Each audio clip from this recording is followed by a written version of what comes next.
Rev your engines and fasten your seatbelts. It's time for Thunder Talk with Dan Bailey, keeping you up to date on everything going on this season at Mississippi Thunder Speedway. Thunder Talk is powered by Arcadia Chrysler, Dodge, Jeep, and Ram. Now, here's your host, Dan Bailey.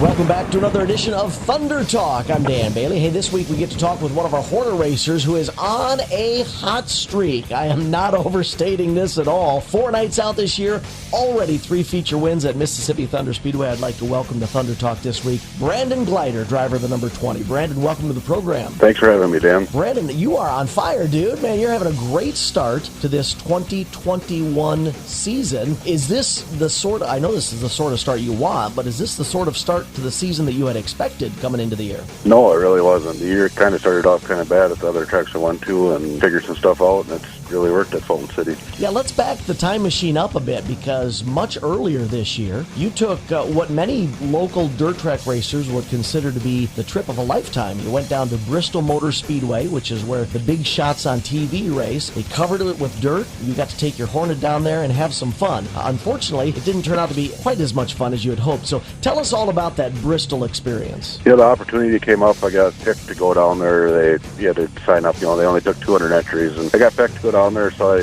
was going to take the opportunity to go. I didn't figure I was going to go down there and compete real well, but figured I'd go down and do there okay. But the weather wasn't really on our side, and we didn't get to race until Saturday morning, and we had a one-shot opportunity to get to the feature, and I got tagged in turn 1 on about lap 7 of the heat race and destroyed half my car. For anyone who doesn't know, Bristol Motor Speedway is a high-bank, half-mile asphalt track. And as I had mentioned a couple of minutes ago, they had covered it with dirt for this special event at the beginning of the year. What was it like racing on that track? First of all, were the speeds higher than you expected? Was it more difficult than you expected, or was it just another day at the races? It was a lot faster speed. We didn't get no practice. I went out and started the heat race in the pole, and you didn't know what was going to happen, and I tried to run the gear that I run around here, and I first realized after the first lap that wasn't going to happen. So I shifted to 4th gear, and I know I looked on my speedometer going on the backstretch one time, and it was like 110 miles an hour. Did that make your eyes get a little bit wider? It did. It was unbelievable coming out of the corners, the G-force. They made us run full containment seats, which we don't have to around here, but after being down there, I kind of highly recommend it, because I'm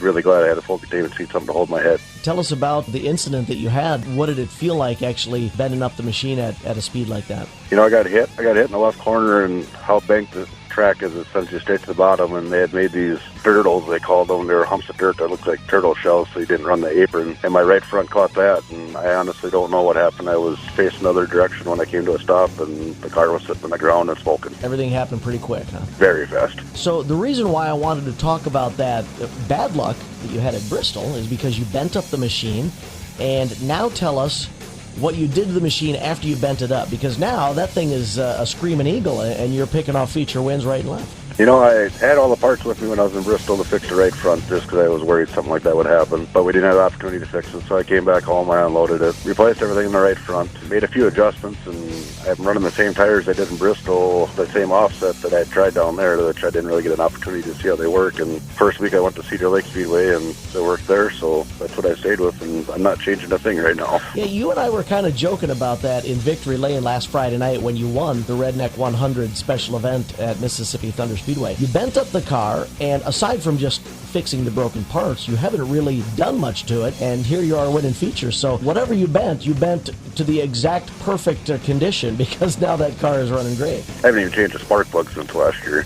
and I don't want it right now because I don't want to mess something up. So when you start off a year like this, enjoying the success that you've got, I'm sure that there are a lot of thank yous that you want to pass along. I want to give you an opportunity to mention anyone who's helping you out this year, whether it's a family member or a sponsor, a supporter. Give us the rundown. One of my big sponsors is Rock Solid Transport out of Eau Claire. Mike Harstone, he's one hell of a guy. Ryan Sports Shop in Duran, very good sponsor also. Asher Lasting Exteriors out of Eau Claire. White Pig Tavern in Mondovi. Flying Ryan Sports Bar Oliva. Joe Sopwick Mondovi. Buffalo River Johns out of Mondovi. A couple of friends that help me out quite a bit. They don't always get to come to the races, but Peter Lasewski and my cousin John. My son Asher, he's been really getting into it this year, and it's fun to have him along. And the person that's been helping me keep calm is my girlfriend Tammy. After the first week at Fountain City, I got together with another car and blew a tire out, and she goes, you just got to be patient and calm, and she goes, you got a car to win. Well, that's what I've been trying to do, and it seems like it's working. You have 4 starts this year at Mississippi Thunder Speedway because we went through that rash of rainouts about a month ago. But of those 4 starts, 3 of those finishes not only are top 10s, not only are they top 5s, but they're all feature wins. So you have a great start to this 2021 season. As a matter of fact, despite the one night that you didn't get the feature win or the top 5 or the top 10, you're currently sitting second in the point standings. You're only 6 points behind current point leader J.R. Tortelot, who's been having a good start to the season as well. Are you a points chaser or are you a weekly race runner? Which sort of a driver are you? Well, I've always been kind of dedicated to Fountain City on Friday nights over the years, and I'll hopefully run for the points, and it'd be nice to win it. I know a couple of years ago I was close to winning it, but came a little short, so we'll try it. The last thing I need to ask about is the Funky Monkey. That has been one of your passengers for as long as I remember you driving a race car. How did that get started? You know, back when we first started Hornets over in Arcadia, I don't even know where I came up with the monkey, but it was a real long-armed one, and I thought I'd put it in the back of my car to get some kids interested, and get some extra fans. And you as an announcer, we took it on from there, and that's where we've been. Is this the exact same monkey, or have you gone through a couple? No, I got 2 monkeys on there right now, and one my daughter, 6-year-old daughter, gave me, and one my girlfriend's daughter put on there. They both wanted on there, so we put 2 of them on there. So now we've got monkey twins, huh? Yep.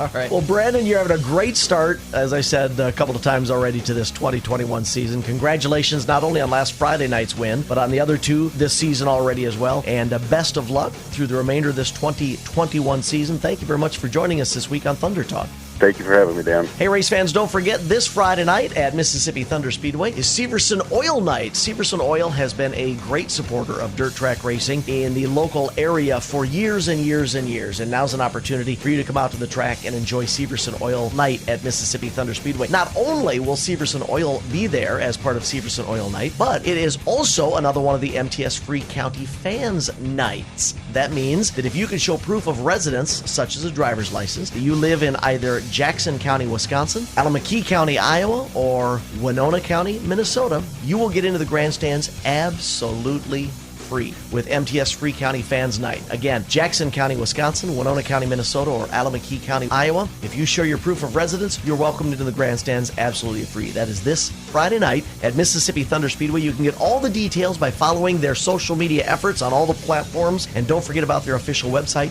MississippiThunder.com. That was Thunder Talk, keeping you up to date on everything going on at Mississippi Thunder Speedway. Thunder Talk is powered by Arcadia Chrysler, Dodge, Jeep, and Ram.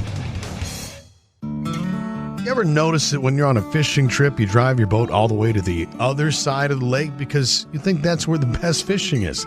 And the people staying at the cabins on that side of the lake, well, they come and fish where your cabin is. You don't have to drive a long ways to catch the big fish. And at Arcadia Motors, you don't have to drive a long ways to get the best deal on a new Chrysler, Dodge, Jeep, or Ram truck. The best deals are right in the bay next to your cabin. Take the short, scenic drive to Arcadia Motors. ArcadiaDodge.com.